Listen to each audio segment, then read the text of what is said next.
Hello everyone. Today's story is JianJian's epic adventure breaking the fourth wall. Happy says he's too immature. What a dilemma. That line lacked punch but was insulting, so JianJian was booted out of Happy's office like a soccer ball. From that day on, Huff became a car salesman, hawking those unwanted used cars. Talk about the career change. Whenever his sales hit rock bottom, plus or minus Tilda would just open the cabinet and say, "How about going back to being a superhero?" After work, they head home and it's like stepping into a birthday wonderland surprise. Without Ewing, the newly deceased, blind grandma, and Vanessa, it's a star-studded event. Those we've seen out a letter to BF Novice out you cute retroflicks his little Huff girlfriend, but she's had a tragic turn. She was out of the picture. Then the Ewing fixed the time machine, and the Huff went back to save this out you cute retroflex from the brink of death. But wait, now she's just a friend. This birthday bash was supposed to be a grand fair. Out of nowhere, an unexpected guest crashed the party, and the Huff thought, "Who are you with that outfit?" If IU Grove was here, he'd shout, "This is the Time Management Bureau, I know." Feeling unsatisfied, Huff launched into a monologue, but before he could finish, he was yanked into the time portal. Upon waking, he was in the Time Management Bureau facing a guy named plus or minus a circumflex times. What's going on? Plus or minus a circumflex times claimed to be the guardian of the sacred timeline, hunting down time criminals.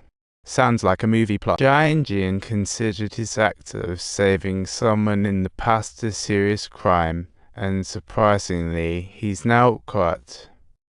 Plus or minus a circumflex times chuckled, saying that was minus stuff not worth the Bureau's notice. He had other plans for a Huff. Then he invited a Huff to the control room and called him the Chosen One, ready to send him to the sacred timeline.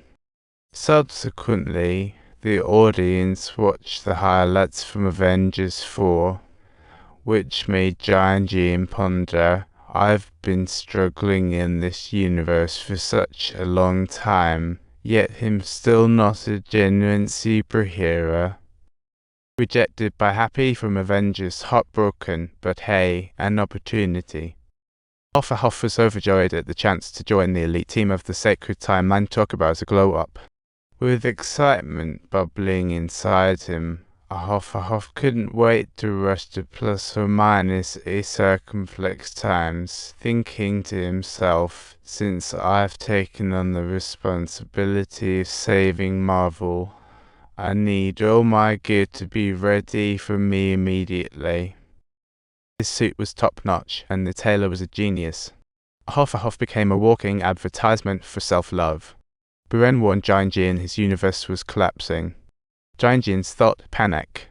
Collapse was due to Wolverine's death. This was not just a Huff's epic saga, but our shared agony. This impending collapse was unbelievable. Once the clock hits thousands of years, the universe could vanish. Plus or minus a circumflex times revealed a contraption called Time Cutter, just 72 IOs for assembly. Once powered, it could literally obliterate the time-space matrix of a Huff's universe. Yikes. The resulting choice, poof. Plus or minus a circumflex times laid out two options for a Huff. Choice 1, go to the sacred main universe and don't look back. Choice 2, return home. After contemplating, JianJian decided, no, my universe must not perish. A Huff trekked back to the very spot where Wolverine kicked the bucket a trip down a shaky memory lane. Right off the bat, Huff initiated Project Dig Up because he skips the details. If Wolverine was the constant of this universe, how could he just check out?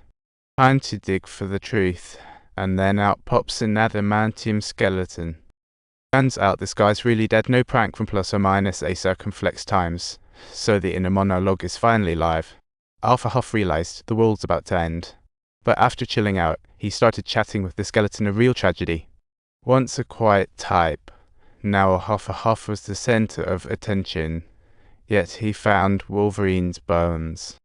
Suddenly, a burst of noise emerged from the time portal, and JianJian abruptly looked up to find a cluster of guards surrounding him, and he thought, today's luck is really terrible. Giving up was absolutely not an option. Since he hasn't engaged in a battle for quite some time, JianJian keenly perceived a golden opportunity. "Let's go, comrades." Time to pull off a big one. Little Huff rushed in, using a bone to bash the commander. What followed was a time assault from JianJian, instantly unfolding a grand banquet of power. What a truly satisfying and thrilling experience it was. Strangely enough, his attacks had a hint of sensuality, making it quite the show. He was flying around, yet the moves were humor-filled to creativity level 100. With Wolverine's skull in hand, he prepared to channel Beckham for a football kick, turning the moment into comedy gold. After reaching this mini-climax, JianJian became even more exceptionally excited, turning around to display some particularly graceful moves that, indeed, must be said, his unique style is truly intriguing and impressive. Not only that, but the background music swelled, seemingly gearing up to support his dreams of heroic grandeur. Huff's moves were rhythm-infused, and he brought out the adamantium instrument to really show off.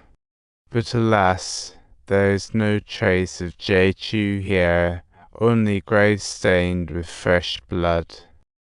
While there are still 2 fools left unresolved, now is the time to unleash everything. With Wolverine's claws, a Huff butchered through enemies like they were move edges. Seeing those goons jabbering away, Huff took off the claws and readied his own weapon for the ultimate comeback.